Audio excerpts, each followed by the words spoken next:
Well, we face a very serious dilemma, stark, cruel dilemma. On the one hand, there is a severe, dire crisis.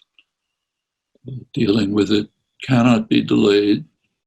It's the most important issue that has arisen in human history.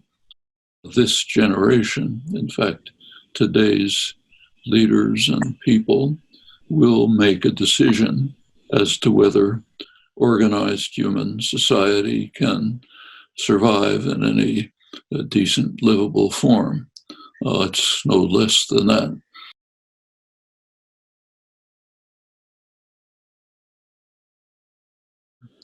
We are facing a very serious crisis, the most significant one that has arisen in human history. The decent existence of future generations is very much at stake, and we have the responsibility of determining whether they will have a livable existence or not. It's as serious as that. There are ways to address the problem. We have to think about them carefully, work out the proper ways of dealing with them, act decisively, energetically, and urgently to address this impending dramatic crisis. That's one horn of the dilemma.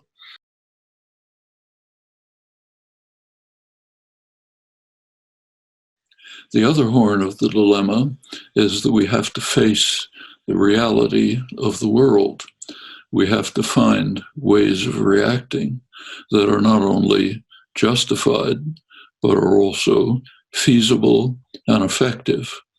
So, for example, it would be entirely justified to send the most powerful person in the world, President of the United States, to The Hague for trial for severe crimes against humanity, and many lesser figures as well. That would be justified. It's not feasible, it's not effective. To deal with, to choose approaches that are feasible and effective, we have to recognize the reality of the situation we face and adjust our approaches accordingly.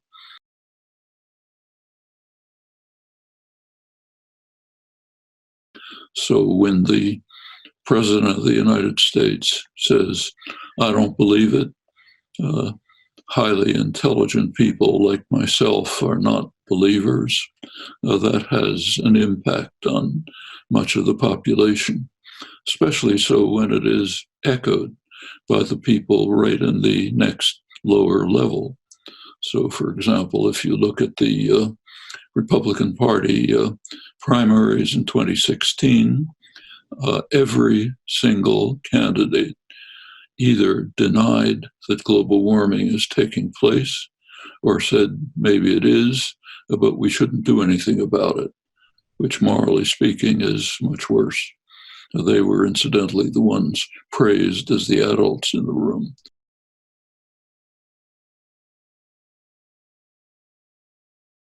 Or we can go on to corporate executives. So I'm sure that the CEO of JP Morgan Chase, Jamie Dimon, is well aware of the effect of using fossil fuels freely. So how is he deciding to react to that? By increasing investment in fossil fuels.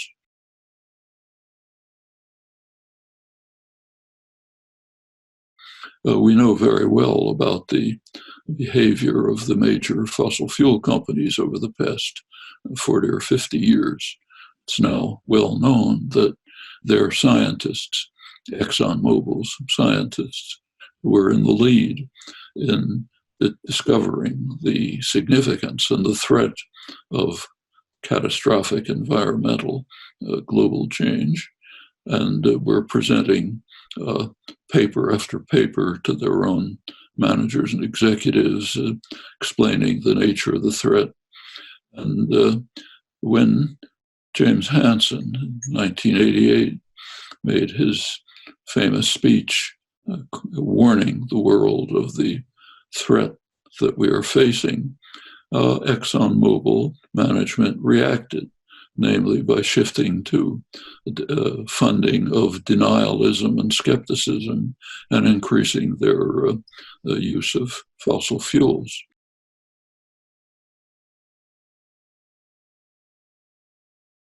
When the New York Times a couple of weeks ago runs a long front page, 1,000-word article on how President Trump is opening up vast new fields in the west of the United States for oil exploration, for fracking. They do talk a little about environmental effects, namely it might harm the interests of ranchers who want to use those lands. It was literally one phrase in 1,000 words saying that by dropping restrictions on methane, it may lead to a very dangerous gas escaping into the environment. One phrase in 1,000 words. And we can continue.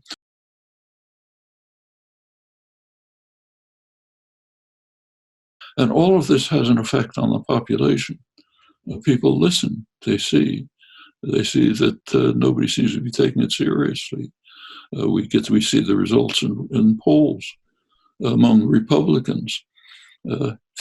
Fully half of Republicans literally deny that global warming is taking place.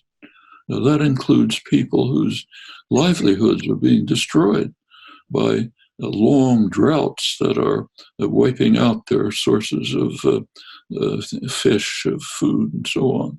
Say, no, it's not happening. That's half of Republicans. Of the other half, barely half say humans may be responsible. After all, if the man in charge says highly intelligent people like me don't believe it, who am I to question it? These are some of the realities we have to face.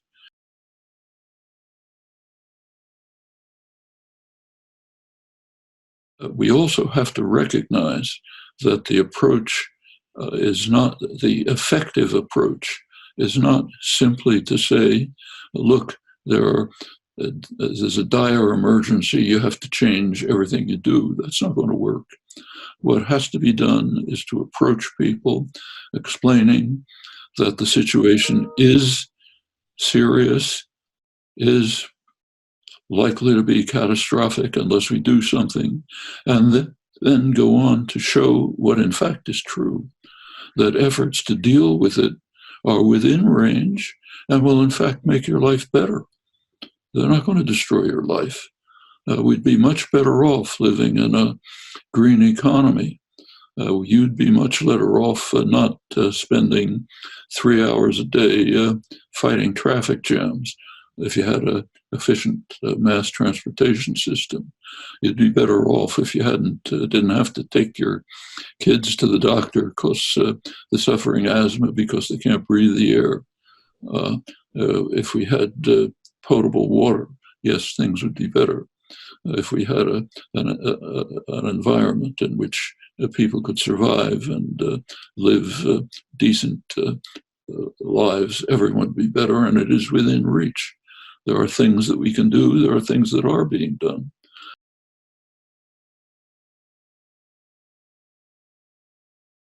Those are the kinds of approaches that have to be taken, and it has to be done. It's a difficult choice because on the one hand, you recognize the enormous character of the catastrophe that's impending. On the other hand, you have to mute your responses to address the reality of the world in which you're trying to make a change. This is a hard decision.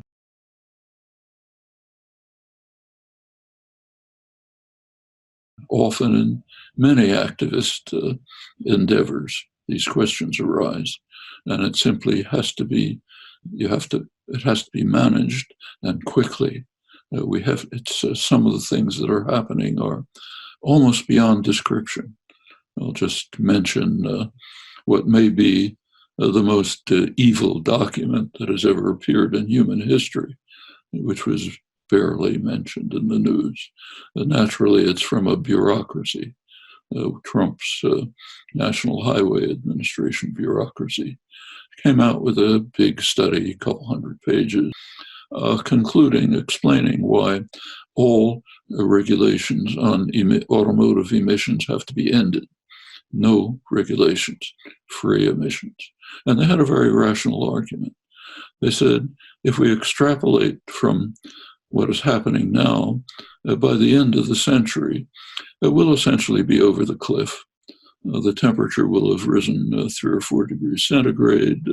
Sea level will be very high. They radically underestimated it. People will be fleeing the coastal zones. It's all over. And emissions don't really contribute that much to it, so why not enjoy it while we can?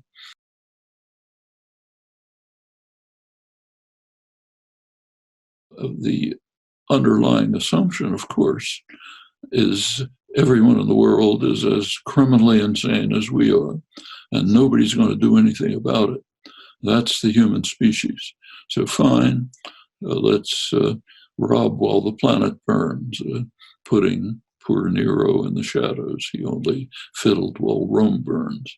That's the world that we face, and we have to understand it, deal with it, grit our teeth, approach the problems constructively, effectively, and in a way that is feasible, suppressing the justified feeling that we should be taking extremely dire actions.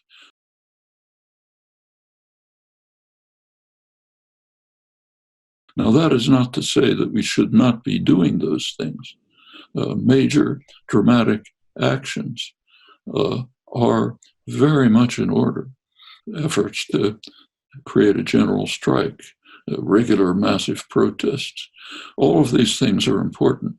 They have to be shaped and geared so that they, instead of being offensive to people, they energize and mobilize them. That's the way they have to be developed, organized, and run.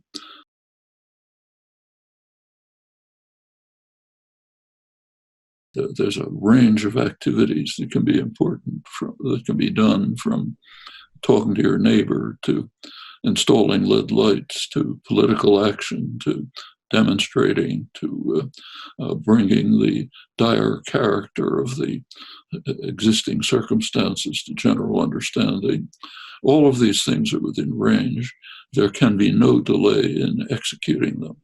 These are the most significant questions that the human species has ever faced. We have to face them now. We cannot wait.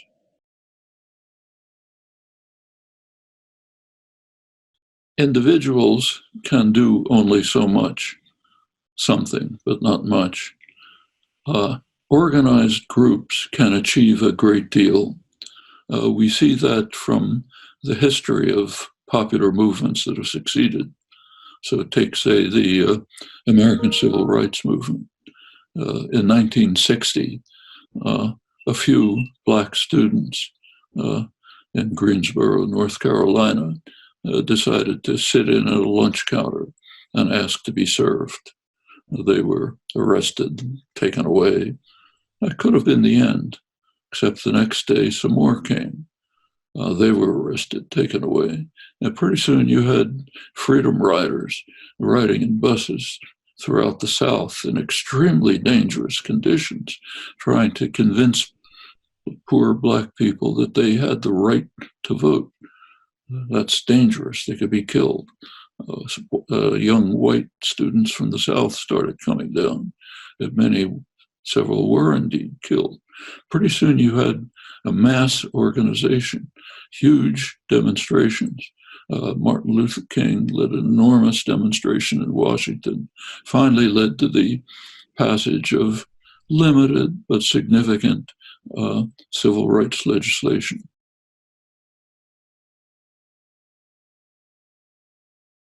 Same thing happened with the anti-war movement. I mean, I can remember myself when John F. Kennedy sharply escalated the war in 1961 and 62, sent the U.S. Air Force to start bombing South Vietnam, authorized chemical warfare programs to destroy crops and livestock, began programs to drive ultimately millions of people into what amounted to concentration camps and urban slums. No protest, no comment, barely reporting. The few of us who were concerned were doing things literally, like talking to a group of people in somebody's living room, or maybe a church with half a dozen people or something like that. It built up. Many people got involved. Others became organized. Pretty soon you had resistance groups. By 1967, there was a mass popular movement. Now, there's reasonable evidence that the huge demonstrations in Washington may well have prevented President Nixon from using nuclear weapons, which were being contemplated. It was too late, wasn't enough to save the country from destruction, but it did help terminate the disaster in time for at least survival. Could have been much worse.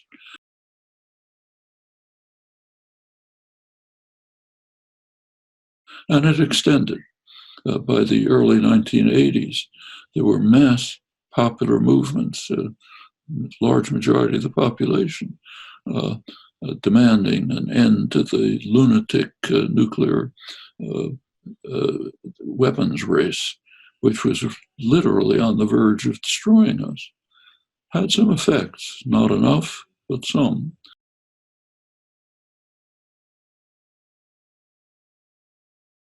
That's the way movements develop.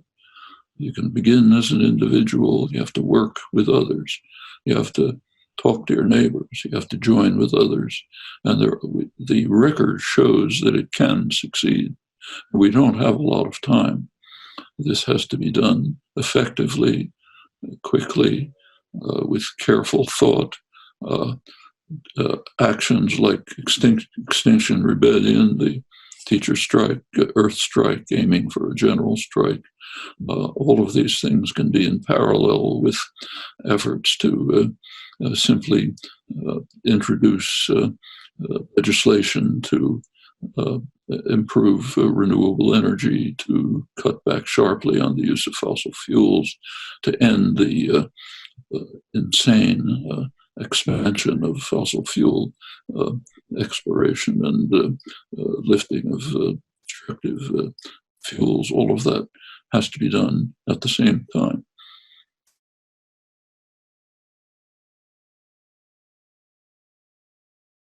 During the Vietnam War, there were serious efforts by distinguished international lawyers, lay figures who joined in, arguing correctly that the US war in Vietnam was a criminal act, that it was in violation of the basic international law, even of the US Constitution.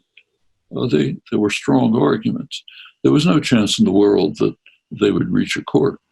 If any court even looked at them, they would say right away, political issue, I don't touch it. But these had important educational impact. It helped people understand the nature of this criminal endeavor.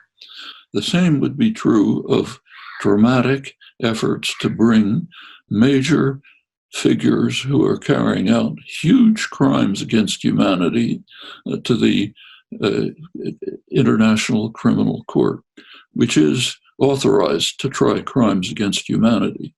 There is no greater crime that can be imagined than moving expeditiously in a dedicated effort to undermine the possibilities for organized human life in order to stuff some more dollars into overstuffed pockets.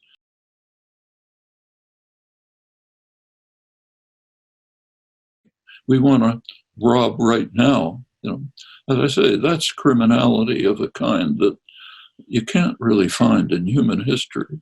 There have been plenty of monsters in the past. Attila the Hun, Hitler, Stalin, you can name many of them, but none were dedicated to trying to destroy, consciously, to destroy the prospects for organized, decent human life in the near future. And no one ever committed themselves to that. And that can be brought to people's understanding. No one's going to be brought to The Hague, but recognizing that it would be legitimate and justified is an important way of helping people comprehend the enormity of what is happening before their eyes.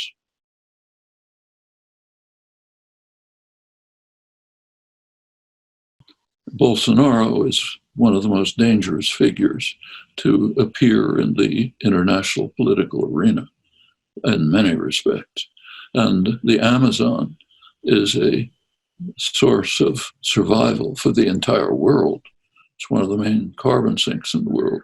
If he pursues his announced objectives to opening up the Amazon still further to exploitation by agribusiness and mining, that's almost a death knell to the world. And of course, it's a call for genocide for the indigenous population, which he has virtually declared, in fact, saying they don't deserve a square centimeter.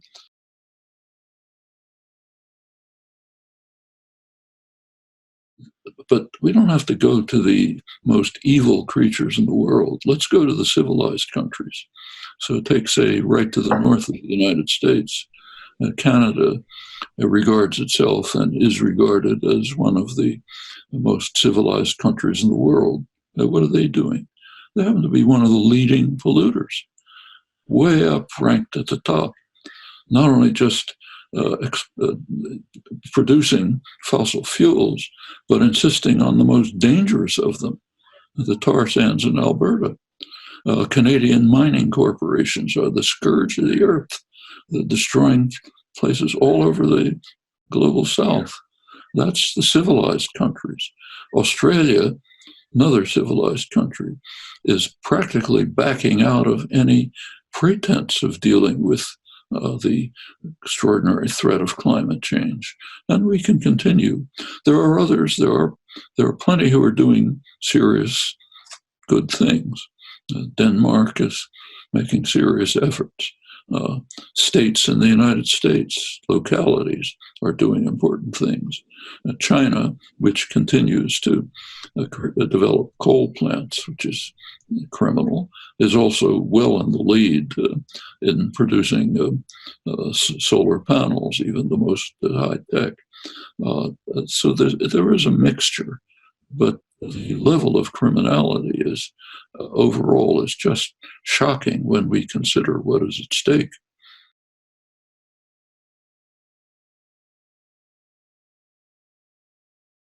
We should always bear in mind the slogan that Antonio Gramsci made famous.